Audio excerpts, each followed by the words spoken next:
How's it going? Welcome back to my channel. This is going to be a beginner guide for all those people who are starting Warcraft Rumble today or in the coming days. Cause I played the beta quite a bit and know my way around, and I think I wanna protect you from making the mistakes that I did initially. So here we go. First up at the beginning, you're gonna get the choice between 3 leaders. Let me give you a general understanding who you should pick. The best choices to pick, in my opinion, would be Tyrion, Baron for the Undead, and Rend those would be my top 3 in what to pick. Don't worry too much, you're going to unlock all the heroes not too long in my opinion. You get a choice to pick leaders every now and then when you reach a few sigils, as you can see here. So the supply of leaders overall won't run out. However, an important thing to notice is that there's always only the leaders of one army in the shop at the same time. Currently, that would be the Alliance, but that is going to switch very soon. It's going to be Horde, and afterwards it should be Blackrock again, then Undead, Beast, then Alliance again, and Horde again. So those you will only be able to buy in the shop on those weeks where they featured. Right now you will only manage to get Tyrion to uncommon, which I would very much suggest you do right now. Next week, when there's going to be the Horde leaders, in my opinion the Horde leaders fall a little bit flat in comparison. Garrosh would probably be the best option and also a decent first pick. Because if you don't get one of those 3 leaders that's suggested, then I would suggest to get somewhat of a tank. So any of the Horde leaders actually do. I just wouldn't get as a starter hero Thalnos, or definitely don't get her at the first hero. And I also wouldn't recommend Jaina or Maiev. They're a bit more niche in what they do. Get a tanky frontliner. When it comes to the minis you should pick in the shop right now, or pick when you are able to choose, I'm just going to give you a few must picks. Otherwise you should definitely try and get everyone once because of your collection level. But the ones you should focus on getting to uncommon as soon as possible to get that passive effect would be the following. You can also watch my video of the top 10 units in the game. I'll leave that link in the description. It's a bit more long format. What you should get is Quillboar with tunnel vision. The safe pilot you have from the start, it's the only really top tier unit you have from the start. You should get it with Gnomish cloaking device. Blizzard, for some reason, super rare in the shop. I don't get it at all. I only got it once in the shop, I think, and once as a choice. You should get it with Cold Snap. The Drake is a staple as well in every of my decks. Get it with Mother Drake. Harpies with Infectious Swipe. Huntress, another one of those that won't come home for me, but get it with Elven Might or Shadow Melt. The Stonehoof Tauren would be the go-to tank. You can get him with either Momentum or Pummel, both awesome. The greatest cycle unit would be the Defias Bandits, one of those that won't come home. Get him with Picklock, Last Resort also not too bad. And the greatest boss or tower killer / tank would be the Gargoyle. Get it with Wing, Buffet, Buffet, whatever that means, the movement speed one. Without those units in mind when it comes to army building, basically what you want, in my opinion, a staple, either Drake or Harpies, one of them in every deck. The self-pilot is an unbound unit that you should have in every deck. You can also add the Quillboar with 2 unbound units. It doesn't hurt, that's how you react on the map. Then 1 tank, which in my case is either the hero or the Stonehoof Tauren or both. And then there should also be something that you can deal AoE damage with, which is basically for me both the pilot and also the Drake or the Blizzard. So I have plenty of those. Are like 3 of my favorite units. Those are my AoE units that you can use. But there's also a bunch of units that are really good that I haven't used much yet. One would be the Pyromancer, where you can even, well, increase the splash area with Conflagrate, I guess it's pronounced. Really good talent. Really cheap, really good unit. I said earlier that you should make it your goal to get pretty much every unit to the, well, from uncommon to common. It costs you basically nothing, just Arclight energy and those 3 stars. So do that for the sake of getting collection levels. Now collection levels are very important because, well, you see right now, I get like this little thingy here. It goes from 5 to 10. Every rarity gives you 5 points in the level up there, and every level gets you 1 point. Meaning, when you unlock a unit, you get it probably like at some point to level 9. immediately, plus the common rarity is 5 points, 5 plus 9 is 40. And why is that so important? Because the collection level literally decides how much experience you get anywhere. So as you can see, the new unit bonus is how much experience the unit will get immediately when you buy a new unit in the shop. So for me, they immediately go to level 9 right now. Quests are currently on level 25, are giving me 51. It's 2 extra experience for every quest. Quest times 2 is what you get when you win a PvP match for 1 unit, plus 10 extra XP every time. But compare it with your experience right now that you get. Now look at this, and look at your phone, how much experience you're getting. And that should motivate you, because that's how you progress in the game, to get some level ups for your minis. And everything will be more rewarding when your collection level is higher. Here's a little warning though from me: if you're like a smaller spender and you have like a bunch of gold, like 5,000 gold, it might not be the best idea to immediately get every unit to uncommon, like I do here now. I get another unit to uncommon. However, I don't play this unit at all. I don't play Abomination. I like my tanky heroes or the Stonehoof Tauren way more. And now their talents are gonna be cluttering the grid. So the Abomination talents will now also show up, taking away more spots for my Defias bandits, for my hunters, or my blizzard. So you should probably focus on units that you actually want to use, so you can also get actually excited for their talents to show up, to get that one talent you really need, and immediately buy it. Save some gold always for a talent you want, which is 250, as you can see right here at my F. So yeah, be cautious with upgrading everything to uncommon from the get-go. And if you're a spender, there's one thing you should obviously get, which I don't have here to show, is the Arclight booster. You gain 50% from gold in everything, like everywhere you can get gold. Now they're going to save up the additional gold that you get in the campaign or in the heroic campaign.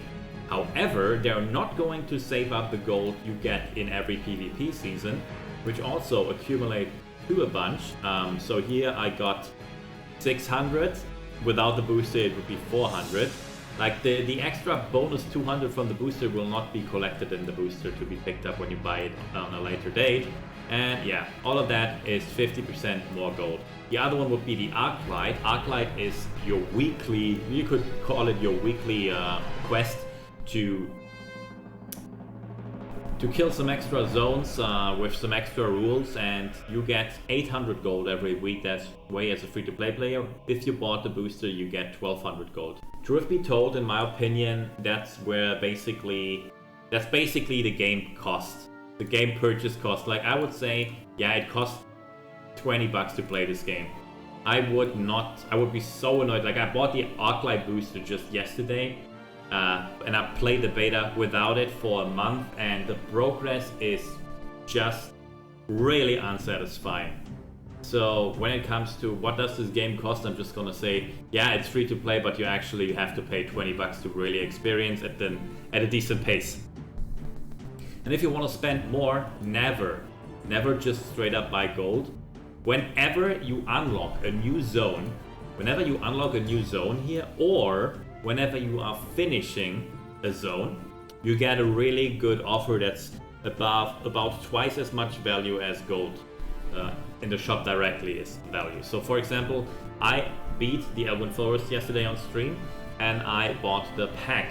The pack had 1500 gold and about like stars, so minis for another value of like 2600 gold or whatever. So we are at 4100 gold value with also some experience on top of that, like 4,100 gold value for 15 bucks.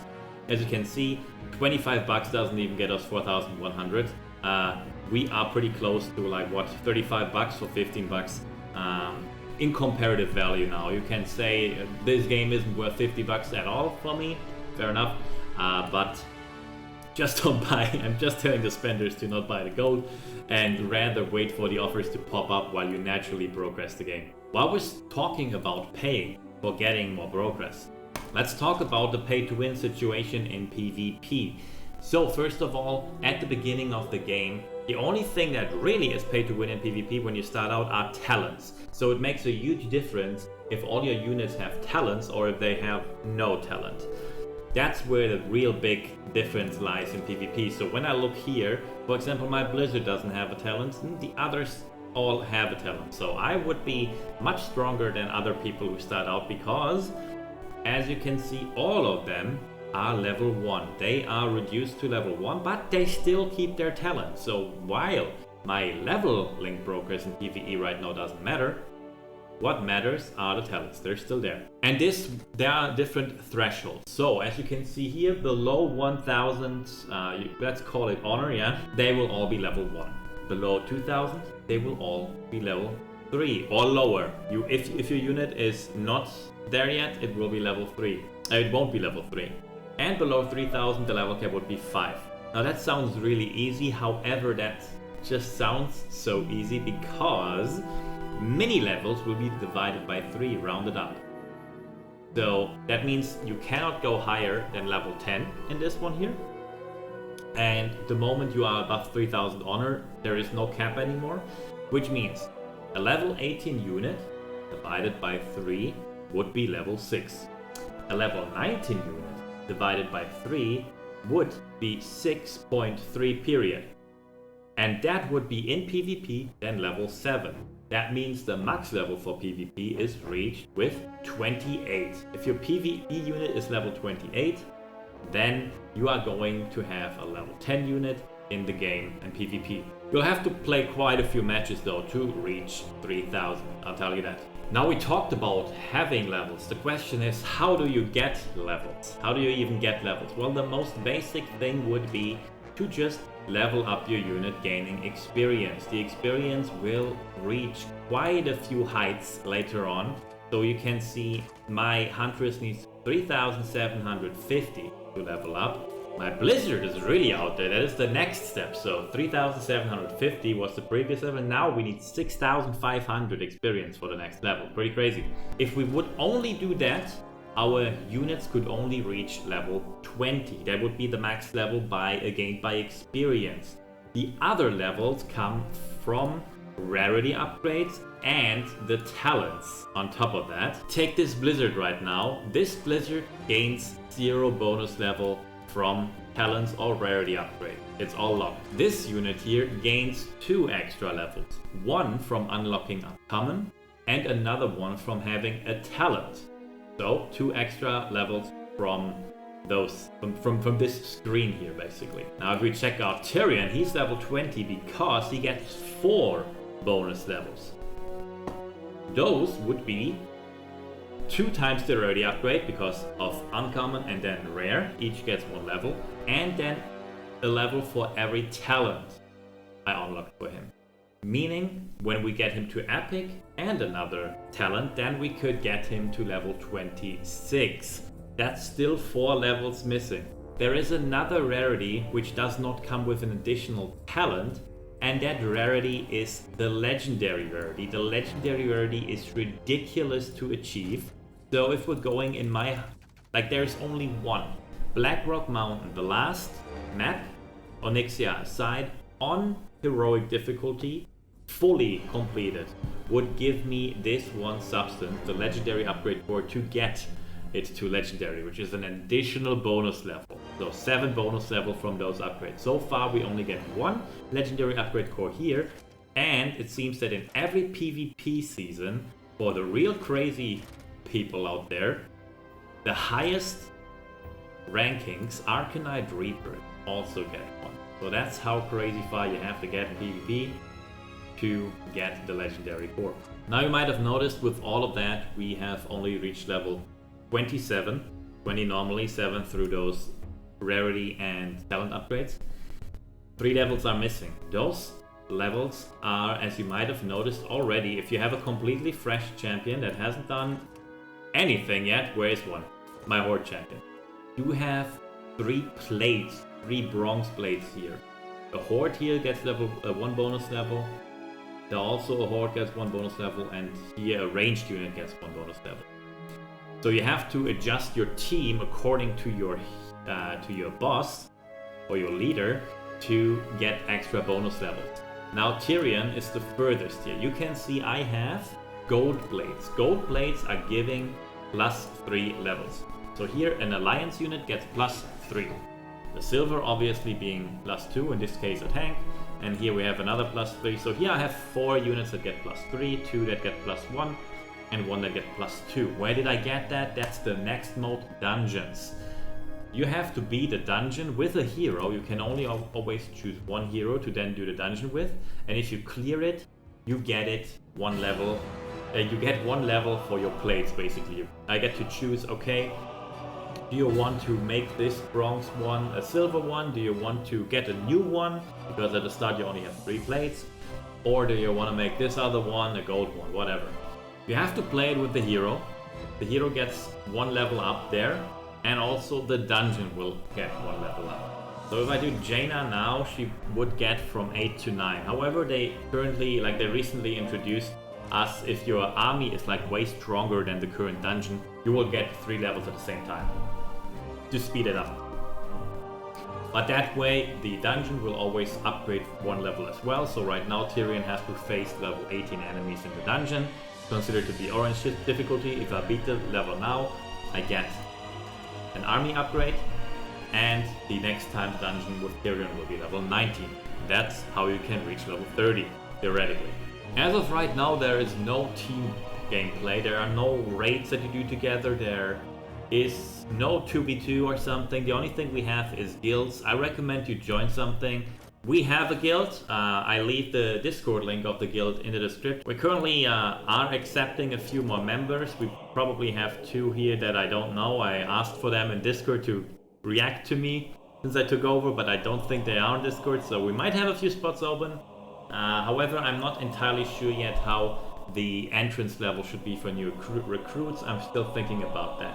Why join a guild though, if it's not mine? You get good rewards here. Check this out. This was Sylvanas Windrunner, and I think it was like, yeah, I think it was 10 Sylvana Windrunners. So that's like 1200 gold. All you have to do is play your Arclight all the time, and you also get some additional progress here for your team by playing PvP.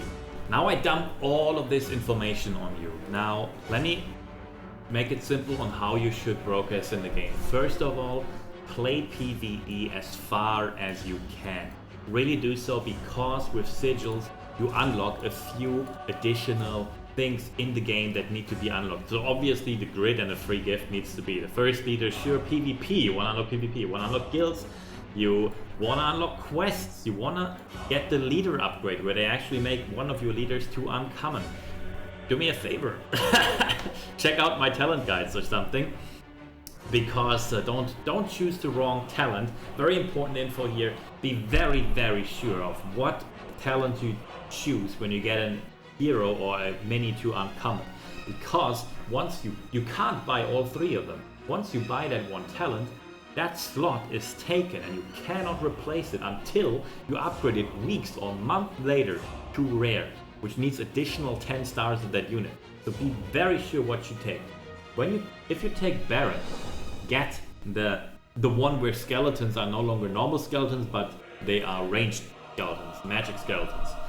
I didn't do that, so I had to get him to rare just yesterday, and now I have the good upgrade. I played it blindly, and I was just, oh, they're throwing this at me. I'm gonna be all right. Nope.